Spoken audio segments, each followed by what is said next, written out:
po yung dapat naka-pattern sa pag-draft natin ng universal healthcare kasi napaka-it's one plabier.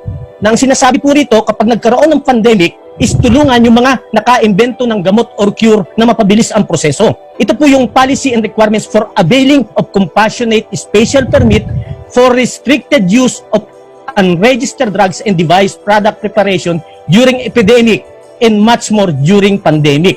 Ginawa po ito sa ibang bansa ng US na yung mga unprescribed drug nila, binigyan nila ng go signal under doon sa emergency power na binigay doon sa Senate nila na pinapagamit na. Sa atin po, ito yung hinahanap natin dito na dapat nakapaloob sa ating universal healthcare. Bakit po itong kinakaharap natin ng pandemic na meron pong mga doktor na nag-o-offer ng cure, wala man pong isa na nag-lift ng HUD para tumawag po ng Senate hearing, ipatawag lang po itong mga doktor na ito, marami po sila. At mag-present po sa harap ng DOH, sa harap ng RITM, sa harap ng FDA, i-present at mapatunayan ang dalawang bagay lang. Palpak po ba itong gamot na ito o nakakagamot po ba talaga ito?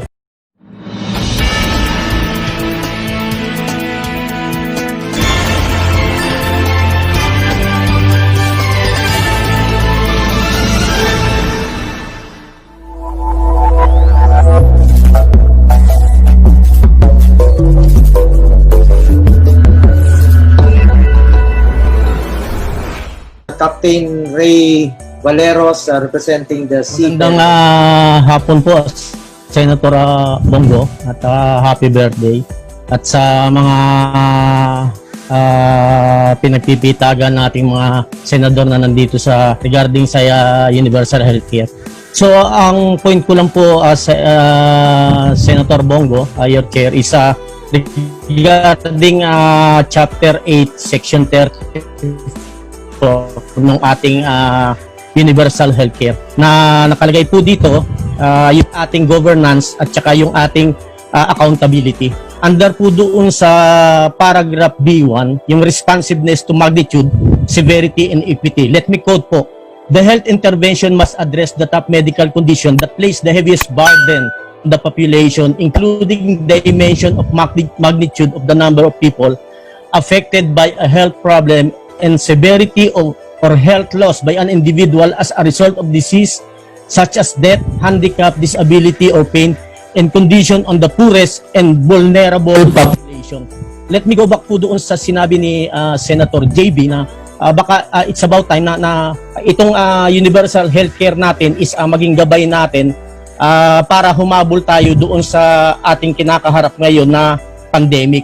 So mag-adjust po itong universal healthcare para mai-apply na po natin kaagad doon sa ating kinakaharap ngayon. At ganoon rin po yung sinasabi ni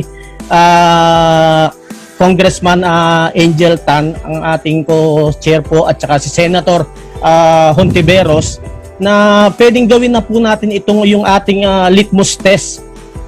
Nandito na po siya ihabol na po natin siya sa nangyayari.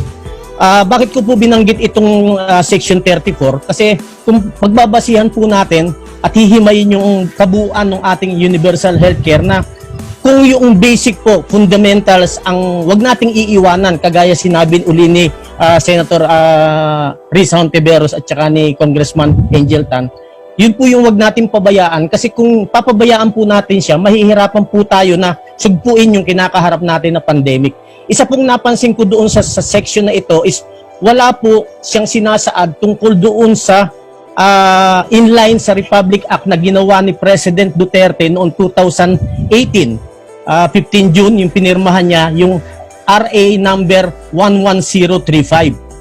Act institutionalizing the Balik Scientist Program would give more incentives to the returning Filipino expert scientists, inventors, and engineers who would share their expertise in the country.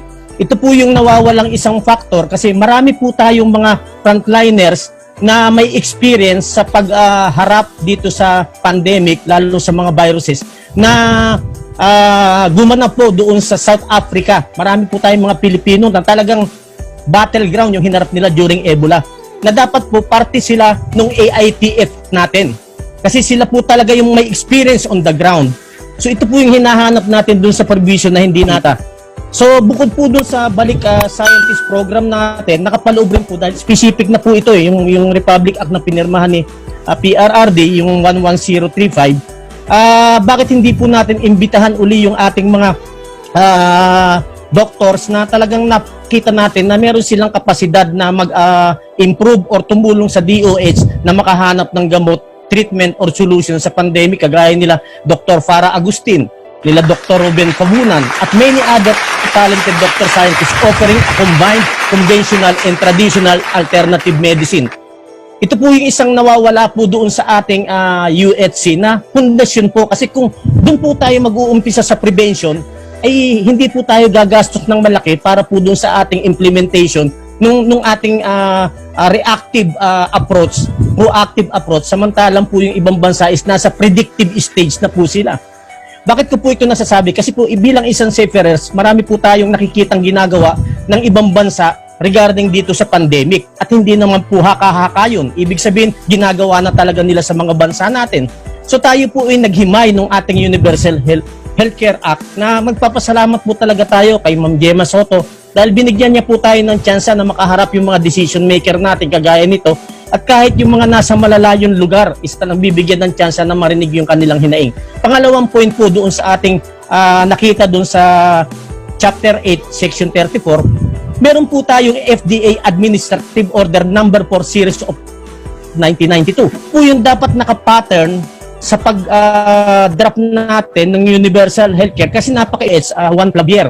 Nang sinasabi po rito, kapag nagkaroon ng pandemic, is tulungan yung mga naka-imbento ng gamot or cure na mapabilis ang proseso. Ito po yung policy and requirements for availing of compassionate special permit for restricted use of unregistered drugs and device product preparation during epidemic and much more during pandemic. Ginawa po ito sa ibang bansa ng US na yung mga unprescribed drug nila, binigyan nila ng go signal under doon sa emergency power na binigay doon sa Senate nila na pinapagamit na. Sa atin po, ito yung hinahanap natin dito na dapat nakapaloob sa ating Universal Healthcare dahil ito po talaga yung pundasyon. Ang pangatlo po is yung ating patient's right, specifically under Article 5. Parang hindi po ito napapractice ng mga pasyente na naghahanap ng alternative solution dito sa nangyayaring pandemic po. If only you already act on Universal Healthcare Section 34 and integrating all existing RA that will fast-track the joint study of any available cure on hand now, invented by a Filipino doctor scientist, we could have been more convenient than Taiwan and other countries that resolved the pandemic in a very feasible, workable, and attainable manner. We have already so many existing RAs that is in line with our healthcare. We hope that this UHC law will put a stop to all our agonies in seeking for only a reasonable action and open-mindedness of our healthcare official in addressing minor and major healthcare issues of all our citizens. So ito lang po yung point natin na ako po naiiyak, Senator Bongo, Senator Hontiveros at Congressman Angel Tan, naiiyak po ako. Ang anak ko po isang seafarer, babae po siya. Hindi ko po malaman kung makikita pa po kami or hindi na dahil sa nangyayaring pandemic na ito. So ang sa akin po, pagka may mga Senate hearing na ang isang bakla pumasok ng CR ng isang babae, nagkaroon kagad ng Senate hearing. Bakit po itong kinakaharap natin na pandemic na meron pong mga doktor na nag-o-offer ng cure, wala man pong isa na nag-lift ng HUD para tumawag po ng Senate hearing, ipatawag lang po itong mga doktor na ito, marami po sila. At mag-present po sa harap ng DOH, sa harap ng RITM, sa harap ng FDA, i-present at mapatunayan ang dalawang bagay lang. Palpak po ba itong gamot na ito o nakakagamot po ba talaga ito? Dahil ang solusyon po is hindi yung pagbibigay ng ayuda. Mauubos po ang pondo ng gobyerno. Mauubos po sooner or later. Hindi po, ito yung hinahanap po namin doon sa Universal Healthcare na dapat nakapaloob. Gamitin na po natin itong pandemic na maging litmus test natin. At para mapaganda natin ito dahil specific na ito sa pag-cure natin sa COVID, pagharap natin doon sa COVID. So, anumang virus pa ang dumating kagaya ng hantavirus na paparating yan, mas matibay na yung ating batas kasi inlay na siya doon sa kinaharap natin at naresolba natin na COVID-19. So ito lang po ang hinihiling ko, Senator Bongo, Senator Risa Hontiveros, andito po si Senator Dick Gordon, Congressman po nakikinig, DOS po natin. Tayo po ay umaasa na mabigyan po natin ng pagkakataon itong mga doktor na ito. At it is worth mentioning na naka-imbento po ng pinakamabisang antibiotic sa buong mundong erythromycin, 1949, is si Dr. Agustin, na hanggang ngayon po is ginagamit natin. So hindi po magkaroon tayo ng doubt na isang doktor din ang maka-imbento dito sa ating ng isang solusyon dito sa kinakaharap nating pandemic. Marami po salamat sa inyong lahat at sa pagkakataon na ibinigay niyo po sa amin sa separer po. Nakikita niyo naman po ilan po yung dumaong rito ng mga barko na nabinbin pa yung kanilang pag-uwi. Marami po yan at nanganganib po kami na ang iba sa amin hindi makabalik dahil ang mga ship owner po pinipili na po nila yung mga bansa na pwede silang kumuha ng mga separer na malapit sa bansa nila para hindi na po maging problema yung pag-uwi pag nagkaroon ng ganitong pandemic. At kahit po mahal yung mga separer sa Germany, mga Germans mahal, ang Pilipino mura, pinipilit na rin po ng ship owner na kumuha ng mga German national sa barko nila na nakarehistro sa Germany at ang owner is Germany para wala na rin po silang problema sa pagpapauwi kapag ka nagkaroon ng ganitong pandemic.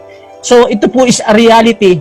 Hindi po lahat ng mga seafarers natin makakabalik na sa dati.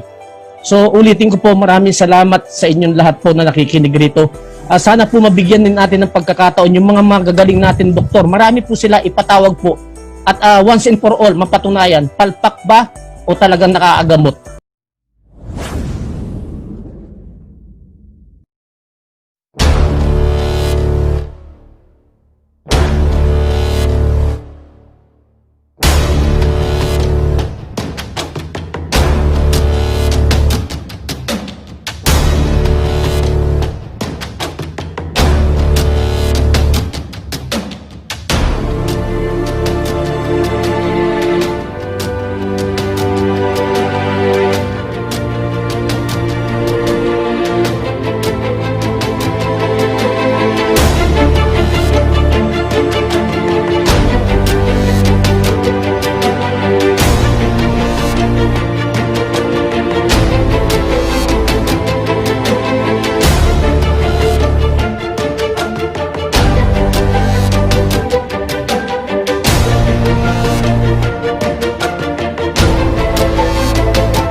Dito na makikita ng buong mundo na talaga magmumula sa Pilipinas ang pahiwaga na solusyon ng ating pandemya na ito. Iba ng bansa ang nagbibigay ng talagang pahiwatig na talagang tunay ng imbensyon ng Pilipino scientist na si Dr. Ruben Pabunan ay kakaiba. Sa metason pa lang